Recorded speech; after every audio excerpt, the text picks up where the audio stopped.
My parents banned me from our family reunion because I'm in a wheelchair, but I showed up anyway when I survived a car accident that left me in a wheelchair. The invitation I never got. I never thought I'd live to see the day when my own parents would decide I wasn't good enough to be part of my own family's biggest tradition. But here I am. Right now, I'm sitting alone in my bedroom. My wheelchair is parked right beside me, motionless. Downstairs, I can hear the sounds of packing, suitcases zipping, the clink of dishes being wrapped for travel, my parents' muffled voices drifting through the floor. They're getting ready for our annual family reunion, the one event that has always been the highlight of my years since I was a kid. But me? I'm not packing because I'm not invited. It's not that I couldn't make it. It's not that I'm too busy or feeling unwell. It's because my parents told me, point blank, that I shouldn't go, that having me there would ruin it for everyone else. Before the accident, up until last year, I was like every other 22-year-old. Healthy, mobile, independent. The kind of guy who never missed a barbecue, who ran around the yard with cousins until the sun dipped below the horizon. But 6 months ago, everything changed. A car accident, a spinal injury, and just like that, my legs stopped working. I spent months in rehab, learning how to do everything differently, how to get dressed, how to cook, how to shower, without being able to stand. When I finally came home, I moved back in with my parents, thinking it was temporary, just until I adjusted. I thought they were coping with my new reality. They helped when I asked, they brought me things from high shelves, they drove me to appointments. But emotionally, they were different, distant, cold. It was like they didn't know how to look at me anymore. The tradition. Our family reunion is on my dad's side. Every summer, about 30 of us gather at my grandparents' farmhouse in the countryside. We grill, we play yard games, we take a big family photo on the porch. It's not just a party. It's a tradition that stretches back decades. Last year, it was canceled because Grandpa got sick. So this year would have been my first time seeing my extended family since the accident. I was nervous, sure, but also excited. I missed them. I wanted them to see that I was still me. The whispering. A few days ago, I noticed something strange. My parents were talking about the reunion in hushed tones, their voices dropping the moment I entered the room. The invitation was pinned to the fridge, travel plans half discussed. At first, I thought maybe they were planning some surprise for me. But then, the unease crept in. Yesterday, I finally asked, "So, when are we leaving for Grandma's? What should I pack?" They exchanged a look. The kind of look that tells you you're about to hear something you won't like. The truth. My mom spoke first. "Oh, honey, we don't think you should come this year. It might be too much for you. The long drive, all those people." I cut her off. I can handle the drive. And those people? They're my family. I want to see them. That's when my dad dropped the act. It would just ruin things. Everyone's supposed to be having fun, laughing, relaxing. All your cousins are healthy and happy. And then there'd be you in that chair, looking the way you do. It would put a damper on things. I swear my heart stopped. My own father, telling me I ruined a family reunion by existing in a wheelchair. I asked if he was serious. He said, "Don't take it the wrong way. We just want this year to be upbeat." I bit back the urge to scream. And I can't be part of that, because I'm not healthy and happy enough for you. My mom started tearing up, saying she just didn't want me to feel out of place. But deep down, I knew the truth. They weren't trying to protect me. They were protecting themselves from their own shame. Betrayal. They suggested maybe I could join in a year or two when I was more settled. Settled? This is my life now. I'm as settled as I'll ever be. I left the room before I exploded. Once I was alone, I broke down, luckily crying into my pillow until my chest hurt. I couldn't believe my parents would rather lie to our entire family than let me be seen. I stayed in my room the next morning, eating breakfast in silence, while downstairs they made plans for the trip. They didn't mention me, didn't check on me, didn't even look guilty. And that's when the thought hit me like ice. If they could erase me from the reunion this easily, who else could they erase me from? That was when the phone rang. The call that changed everything. My phone lit up on the nightstand. Aunt Linda,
plan to crash my own family reunion.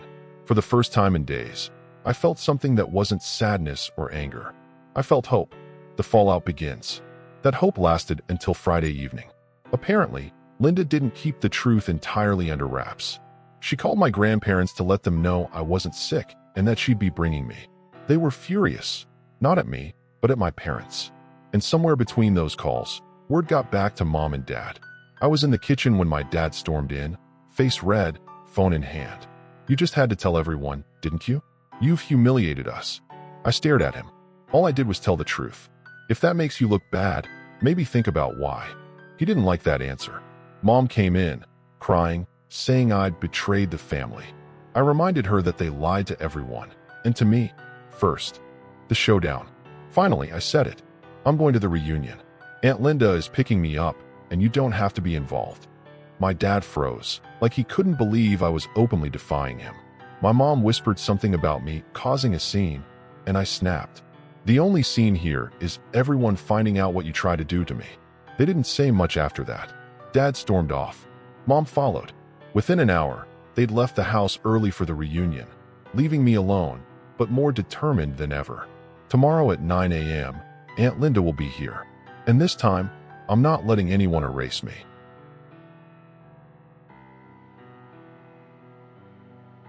The arrival. Saturday morning, 8:58 a.m.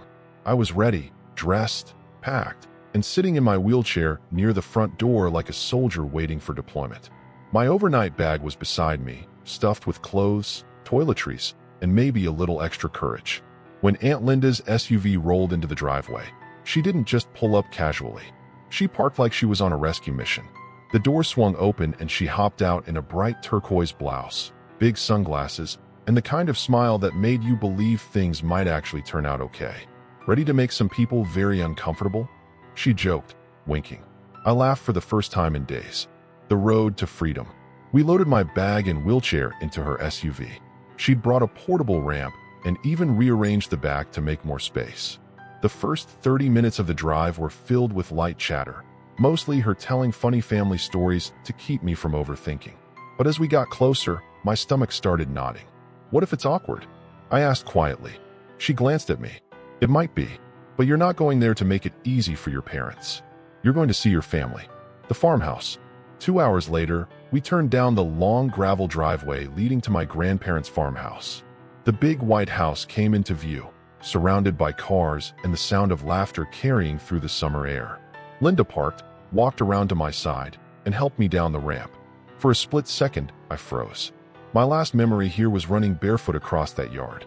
Now, my wheels crunched over the gravel. But before I could spiral into self-consciousness, I saw them.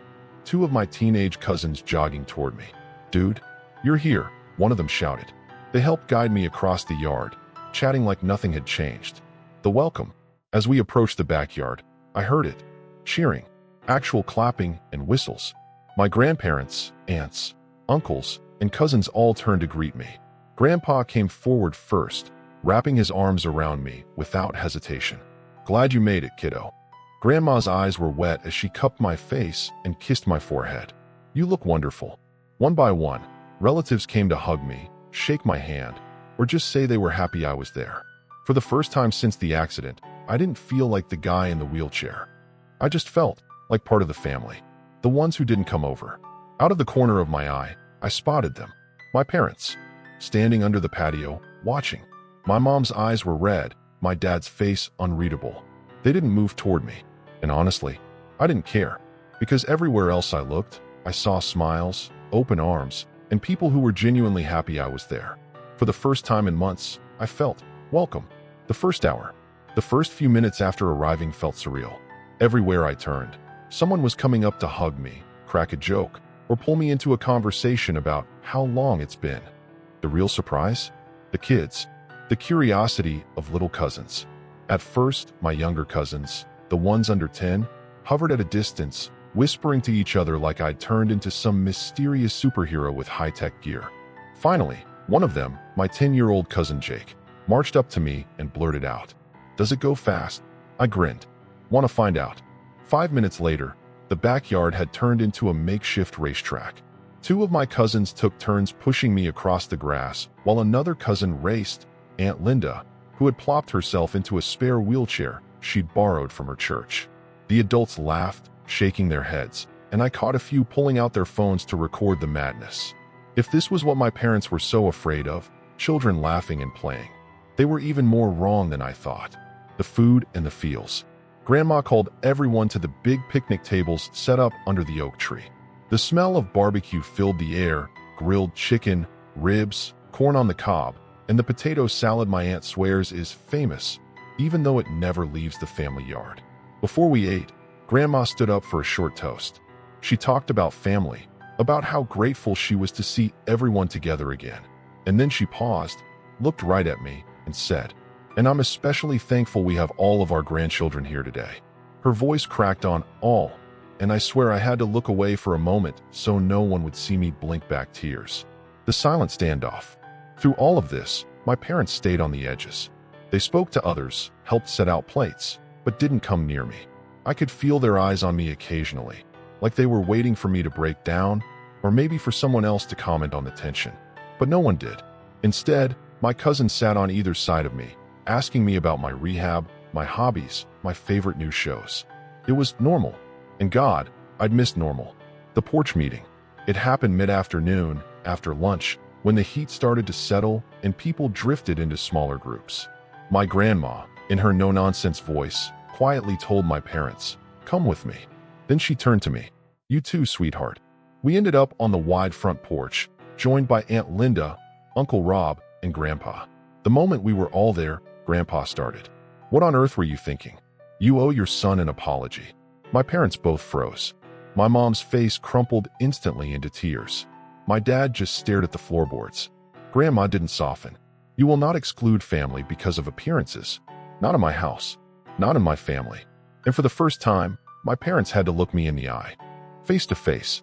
Grandma's words hung in the air like a heavy cloud. My mom was crying, but not the quiet, dignified kind of crying. It was the hiccuping, blotchy-faced kind. The kind you get when you know you're in the wrong but don't want to admit it. My dad still wouldn't look at me. His jaw was tight, and his hands were shoved deep into his pockets like he could physically hide inside himself. The apology that wasn't. Finally, my mom sniffled and whispered, "I'm sorry. I never meant to hurt you." I wanted to believe her, but there was something hollow in the way she said it, like she was apologizing for the fallout, not the actual decision. Dad muttered, "We just didn't want you to feel unhappy being around everyone." Aunt Linda's head snapped toward him. "Unhappy? You were going to make him sit at home alone while the rest of us celebrated. You think that's happiness?" Dad had no answer. My turn. I took a breath. My voice shook, but I spoke anyway. "I need you to look around. Everyone here is happy I'm here, except you. The only people who thought this would ruin the reunion were the two of you. And you were wrong." The words hit harder than I expected. My mom's eyes closed like she'd been slapped.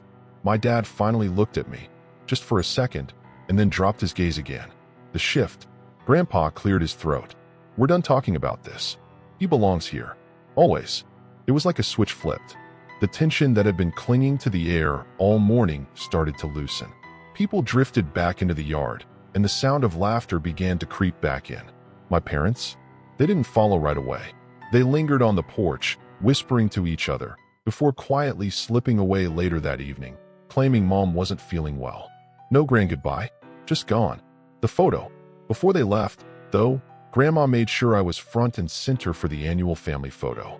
She put her hands on my shoulders and said, "Right here, next to me." The cousins taking the picture even joked, "Okay, parents to the back." I didn't laugh, but I didn't stop them either. For the rest of the evening, I felt something I hadn't felt in months, like I belonged. A place where I belong. After my parents slipped away, the mood of the reunion shifted completely. It felt like a storm had passed. People relaxed. Conversations turned light again. I spent the rest of the evening surrounded by cousins, some my age, some younger, playing board games in the living room and trading embarrassing childhood stories. We laughed until our stomachs hurt. For the first time since the accident, I didn't feel like the guy everyone has to make accommodations for. I was just me, the unplanned sleepover. When the night wound down, Aunt Linda leaned over and said, "You're not going back there tonight. You're coming with us." I didn't argue. The thought of walking or rolling back into my parents' silent house after a day like this felt unbearable. At Linda's place, she and my uncle had already rearranged the guest room. The bed was low, furniture moved to give me space to maneuver. She even stocked the fridge with my favorite snacks. It was the first time in months I felt safe. The aftermath. I stayed at Aunt Linda's for 2 more nights before going back to my parents to get some things. They were quieter then. My mom's first words were, "I'm sorry." Again, softer this time, but still without the full weight of accountability. My dad mumbled something similar. I told them I'd be staying with Linda for now. My mom nodded. My dad didn't fight it. Maybe they knew there was nothing they could say that would erase what they'd done. A new normal. In the days since, my phone hasn't stopped buzzing. Cousins checking in. Grandparents calling just to chat. My uncle sending memes to make me laugh. Ironically, my parents' attempt to keep me out of the family spotlight had done the opposite. It brought me closer to almost everyone else. Grandma even hinted that next year's reunion might be held at Aunt Linda's to save me the long drive. I don't know if my relationship with my parents will ever be the same, but I do know this. I have people in my life who will fight for me, who see me as more than a chair, more than a burden. And as long as I have that, I'll be okay. Closing line for YouTube voiceover. Sometimes, family isn't defined by who raises you. It's defined by who shows up when you need them most.